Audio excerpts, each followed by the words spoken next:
Before flying Elios in a cyclone, it's important to allow it to cool down. Elios should not be operated in an environment exceeding 50 degrees Celsius or 122 degrees Fahrenheit. In regions with high temperatures, it has been observed that conducting inspections during the early morning is more favorable in terms of asset temperature. The best way to allow the cyclone to cool down is by opening the manholes and providing ventilation for a few days. The ventilation will also aid in expelling dust from the asset. You can plan to maintain some ventilation while flying the drone, but the airflow should not exceed 2 meters per second or 6 feet per second. This will enhance visibility by dispersing fine particles that the drone might lift. Cyclone inspection preparation. These steps can be pre-arranged weeks or even months ahead of time to ensure optimal flying conditions. First, make sure you follow the company guidelines to fly the drone. It should include pre-flight planning, drone inspection preparation, lockout, tagout, tryout, confined space entry permit, if accessing space other than with the drone, field level risk assessment, including communication with other groups if needed. Depending on the country, some other rules could apply. Will you require a general overview of the assets, a local inspection of specific areas, or a systematic inspection of each refractory brick? This advanced clarification is crucial as it will influence your flight plan, inspection duration, and complexity.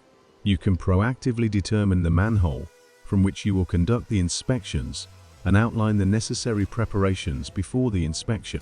Additionally, deciding whether to maintain ventilation during the inspection is crucial.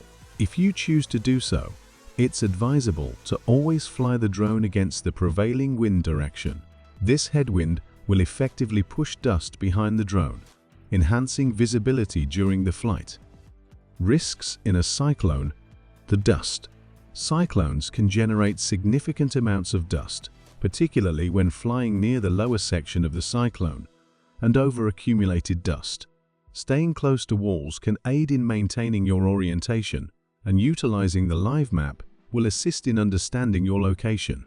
After conducting your reconnaissance flight, you will likely stir up a considerable amount of dust. Therefore, it's advisable to keep this flight brief and allow the dust to settle for approximately 10 to 15 minutes afterward. This practice will greatly benefit your subsequent flights. Falling concretion. Around the manhole and the chutes, there might be sizable concretions present. Prior to takeoff, it is recommended to clear the manhole of both dust and concretions. Additionally, take care to avoid colliding with them, as they could fall on the drone. Thermometer probes or hanging objects from the ceiling. Always try to identify the locations of thermometer probes within your blueprints. If feasible, remove them. If not, ensure you are aware of their placements before initiating a drone flight. Often, there is a vertical probe on the cyclone ceiling and a horizontal one near the chute. Good practice to fly the drone.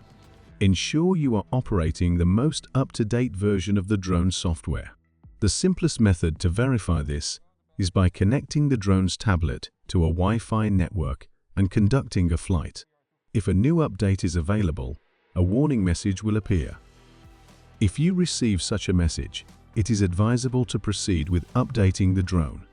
It's recommended to perform this test around 2 or 3 days before your inspection and perform a test flight. Establish a secure takeoff zone. We recommend starting from the drone box, positioned approximately 2 meters or 6 feet in front of the manhole. Make sure your drone, the cage, and the propellers are in good condition with a clean camera lens and VIO sensors. Ensure the LiDAR window is free from any debris or dirt. If necessary, use compressed air and a microfiber cloth to clean it. Exercise caution to prevent scratching, as any damage can affect both stability and LiDAR mapping. Ensure that you are utilizing batteries in optimal condition and make certain they are fully charged before use. During takeoff and landing, the drone will generate a significant amount of dust. Ensure you are wearing the appropriate personal protective equipment. Immediately after takeoff, verify that you have deactivated the close-up light on the drone. This will enhance visibility in dusty conditions. Allowing the dust to settle between flights will be crucial for maintaining clear visibility. The reconnaissance flight. The goal is to have a general understanding of the environment in which you will fly, meaning the level of dust, the stability of Elios, the size of the asset, the risks, the time it takes to get in and out, and the difficulty of the following inspections. For this flight, the flight sequence consists of a 360-degree turn at the cyclone's center, with the camera positioned at a 10 to 20-degree upward tilt. Following this, the drone will be positioned between the dip tube and the walls. Then we fly around all the dip tube in a clockwise direction to have a headwind. Take a POI of the thermometer probe and other risks. Then, depending on the level of dust, fly up in the dip tube before flying out of the cyclone. After the flight, let the dust settles down for 5 to 15 minutes. This flight should not exceed 4 minutes of flight time.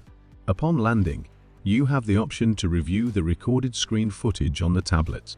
Additionally, take the opportunity to clean the drone and inspect the propellers, ensuring they are ready for the subsequent flight. The local inspection. An example of a local inspection within a cyclone could involve examining the chute. For this flight scenario, you would fly straight up the dip tube and avoid the thermometer probe. Once over the chute, adjust the light settings and exposure values if required. Capture several points of interest with varying orientations of both chutes to provide full coverage. Then fly straight down, avoiding the thermometer probe, and fly out of the cyclone. Systematic inspection. An example of systematic inspection in a cyclone would be the inspection of the refractory plates of the dip tube. For this flight, position the drone directly over the manhole, aligning it between the dip tube and the walls.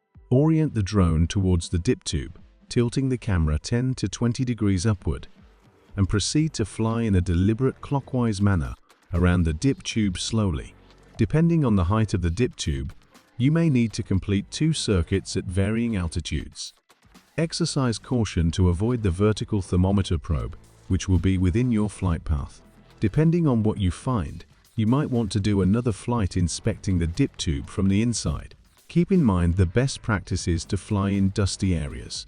Let the dust settle between flights. Do shorter flights in very dusty areas. Avoid hitting concretions. Fly high over accumulation of fine dust. Fly close to walls and ceiling. Turn off your close-up light. Clean your cameras and LiDAR before each flight.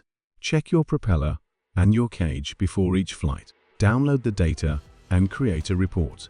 Once you're back at the office, follow these steps to analyze your drone flights. Connect a fully charged battery to the drone and power it on.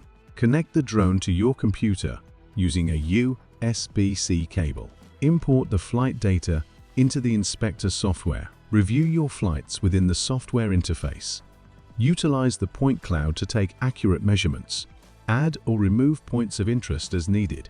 Annotate the point of interest images with additional information. Provide descriptions or criticality assessments for each point of interest. Enhance your report with point cloud visualizations. When ready, click on the option to create an inspection report. By following these steps, you'll be able to thoroughly analyze the collected data, take accurate measurements, and create a comprehensive inspection report based on the flight data and observations.